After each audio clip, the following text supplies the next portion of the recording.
Well, hello and welcome to our Sunday service here at Sutton Village Church. My name's Chris, I'm one of the leaders at church. This morning out on my daughter's lovely pink bike. Look at that, yep, it really is pink.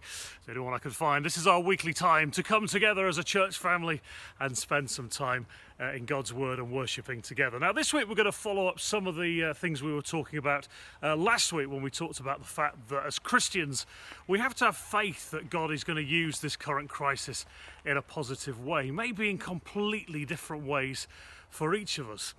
This week we're going to look at some really simple practical advice on how we can use God's Word to keep our spirits up when we have the inevitable low points.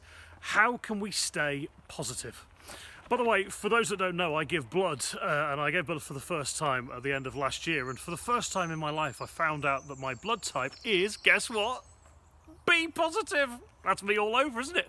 Mr. B positive. So let's this morning start with a look at the best things to come out of lockdown.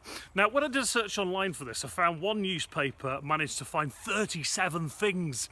Now, you'll be pleased to know that I'm not going to go through 37 things, but here are 5 positive things that I think have come out of lockdown. You can chat more on Facebook and WhatsApp later on. So here come my top 5 things to come out of lockdown.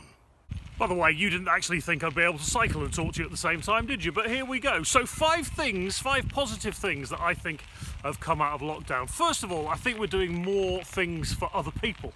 For those of us that can get out, we're running errands for others. For example, I've been getting Elsie's cherry bakewells and broccoli every week from Aldi, and I don't think I've ever been so helpful in my life. Secondly, another good thing to come out of lockdown is seeing how talented we are as humans to adapt and get creative and inventive.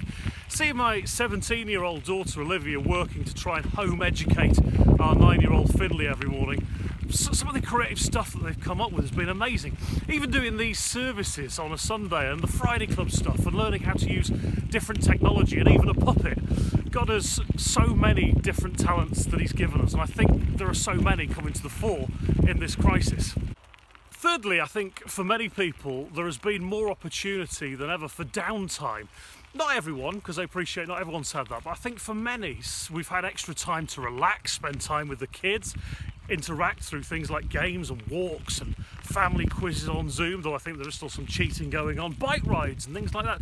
I know my life was getting way too hectic, and maybe this time has given people time to pause, take stock and reevaluate how we spend our waking hours.